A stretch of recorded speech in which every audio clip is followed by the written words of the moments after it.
you're feeling frustrated, disappointed, or even perhaps dismayed by the relationship between you and your child, it's common to see them and their behavior as the cause of your distress. If they would only straighten up and fly right, everything would be peaceful. Why don't they just do what you ask when you ask? Why do they say such disrespectful things? Why are they so resistant? Why do they continually do the exact thing you've asked them over and over not to do? Well, today I'm talking about improving your parent-child relationship by turning the spotlight on yourself. Welcome back to Project Parenthood. I'm your host, Dr. Nanika Encore, clinical psychologist and respectful parenting therapist. Each week I'll help you repair and deepen your parent-child connection, increase self-compassion and cooperation from your kids, and cultivate joy, peace, and resilience in your relationship with them.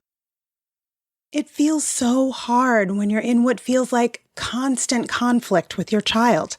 It stings when kids use hurtful words. It's exhausting disentangling yourself from power struggle after power struggle. It's disappointing, and it might even be very painful not to have the kind of parent-child relationship you hope to have. Those feelings are so valid. And under the weight of all those unpleasant thoughts and feelings, you can start blaming your child for the problems in your parent-child relationship.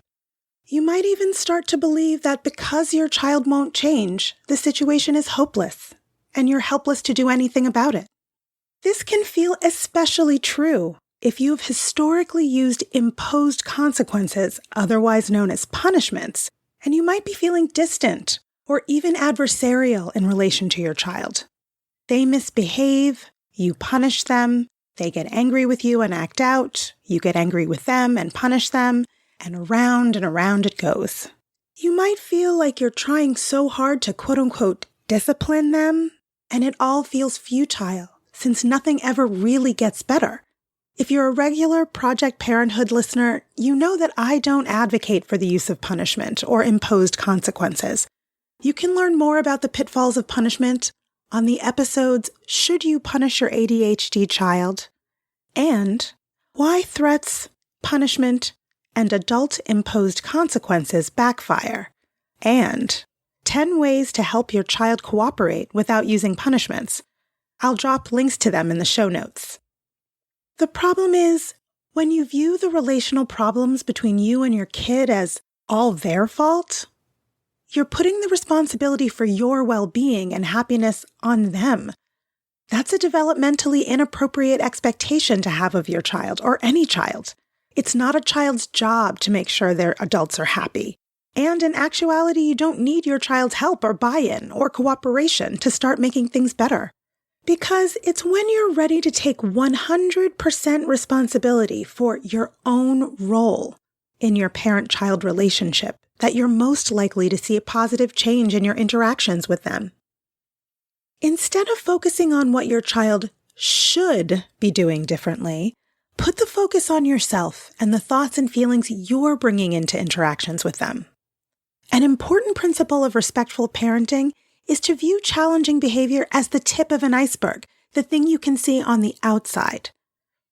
What's invisibly lying beneath the surface are the underlying thoughts, feelings, and needs that have led to your kid's challenging behavior. But guess what? Looking beneath the surface of behavior isn't just for kids anymore. It's so important to understand what's going on with you beneath the surface. What are your triggers? What gets you going when things are escalating with your child? The better you understand yourself, the better you'll begin to understand your child. Oftentimes, when you feel triggered by a conflict with your child, it's based on split-second thoughts and judgments you're making about your child, yourself, or the situation that result in you having unpleasant emotions. In cognitive behavior therapy, thoughts like these are called cognitive distortions, of which there are 10. Let's go over them. First, there's all or nothing thinking. This is when you see things in black and white. Your child complains about the ice cream flavor choices at the zoo, and you see the zoo trip as quote-unquote ruined by their ungratefulness. It's either a perfect outing or it's a total failure. Next, there's discounting the positive. You reject positive experiences by insisting that they don't count. Someone says something kind to you about something you've done, and you attribute that to them just being nice, or feeling sorry for you, or you dismiss your success to good luck, or it having been an easy task anyone could have accomplished. Then there's emotional reasoning. This is when you assume your feelings are the truth. You feel like a bad parent, so you assume you are a bad parent. Or you feel anxious, so you conclude that something bad is certain to happen. There's also jumping to conclusions. This is when you interpret things negatively in the absence of any fact to support your conclusion, like mind reading. With no definite evidence, you conclude that others are reacting negatively to you. Or fortune telling, where you arbitrarily predict that things will turn out badly. There's also labeling. This is when you generalize by taking one characteristic of yourself, your child, or others, and you apply it to the whole person. You might say, I'm a loser, instead of, I made a mistake. Or you might say, my child is a jerk, instead of, my child is really struggling today. There's also magnification and minimization. This is when you exaggerate certain aspects of yourself, other people, or situations, and downplay other aspects, like catastrophizing, or dismissing or denying things. Next is mental filter. This is when you dwell on the negatives and discount the positives, like the whole day at the zoo with your child was fun and connected, but the tantrum they had at the end of it is the only thing you can focus on for the next several days. There's also overgeneralization. You see one negative event as proof of a never-ending pattern of defeat. You might use the words always and never in your thoughts a lot. Like, my child never says anything kind to me. They're always disrespectful. And the last cognitive distortion that I'm talking about is should statements. You tell yourself that things should be the way you want, hope, or expect them to be. You might think, I shouldn't feel sad about this, or my child shouldn't speak to me like that. If you want to take responsibility for your part in parent-child conflicts, you need to make efforts to identify the cognitive distortions getting in the way of connecting with your child. What evidence do you have for the conclusions you've come to? Understanding how you might be automatically and unconsciously distorting reality means you can start challenging those thoughts and begin replacing them with more realistic and helpful ways of thinking. But it's also important to make intentional efforts to see things from your child's perspective. Given the behavior you're seeing and the words they're saying, what emotions do you imagine they must be experiencing? What thoughts might they be having? What impact are your words and behaviors in this moment having on them? Trying your best to understand their motivation and how they might be experiencing the conflict between you is helpful even when you don't agree with it.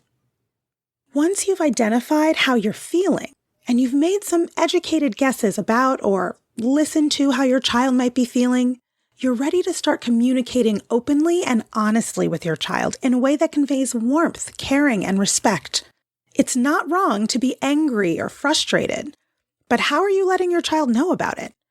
Is your tone sarcastic, critical, condescending, patronizing, competitive, defensive? If so, this will necessarily have an impact on what happens next. If you're looking for ideas about how to communicate your feelings to your child in clear, direct, and respectful ways, even when it's difficult, check out the 4-episode series I did in August 2023. Each episode is all about increasing connection through respectful communication with your kids. Look for links to those episodes in the show notes.